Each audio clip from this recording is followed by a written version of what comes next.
Zhang Fei'ye nispeten köpüncülenler ve Zhang Fei işini bozdu. Zhang Fei hareketimi atkaçılık kıldı o bu da. Ameliyatı Zhang Fei hakikaten biz normal alet bir adamın obrazı. Ya bunun mu yeni bir akıllık terpini mi bu? Nait, sezgör, bir karapla hem işini kişilerin keyfiyatını kanda kuatıdı bövaldı. Ama bu Zhang Fei'ni yaxşı gördük Allah bir kadar az. Bu Zhang Fei'ni yaxşı gördük Allah'a bir Allah'a bir sebep. Allah'a bir mondak olsam bu Zhang Fei'deki andak artıkçılık yok. Zhang Fei'ni yaxşı görüşki neyim kitidir? Fakat bir samimilik kitidir. Çünkü gül kıssada en samimi adam şu Zhang Fei. Neyim oylu şundaydı kişilerge kızıl gözlü kılanmaydı o qatti. Hatta yalğanını kamlaştıranmaydı bu. Neymin oylusa şunu deydi o. Hazır açıklanğan adamga hazır açık yandı. Şundaq bir şahıs. Lan xizmatdaşınlar açtım şundallar barmı? Avaz bir kadar bom.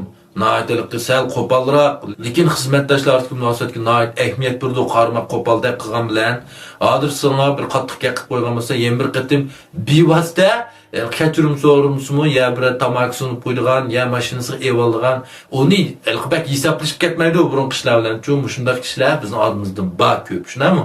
Endi bu Zhang Fei ham nait sezgur qarsa. Bulupmu Liu Bei'nin kaş kapığı çıra ifadesi qaraplan nim demek çoğalığını allı burun bilip kaldı.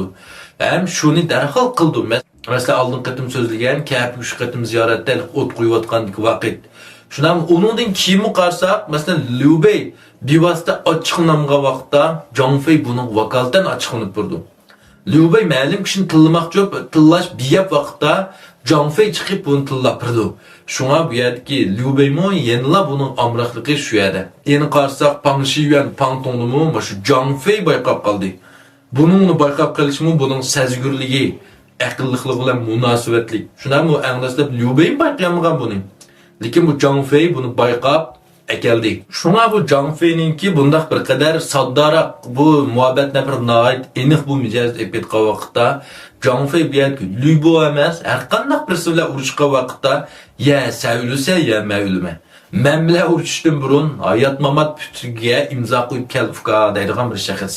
Şuna Zhang Fei qarsaqmış ishq og'isidan belak hech kimni ko'ziga kelibmi ketmaydi. Bak hurmatlabmi ketmaydi. Fakat bunun nazarida ham ishq og'isilan bor. Shunami? Asarning uchib ketmasligi uchun guvanju qilib raqsiz yurak pingllarni qig'ash ko'rsanglar. Rahmat. Undaqda sizlarcha bu asardagi Zhang Fei bilan Ma Chao ikisidan zodi qaysi yomon?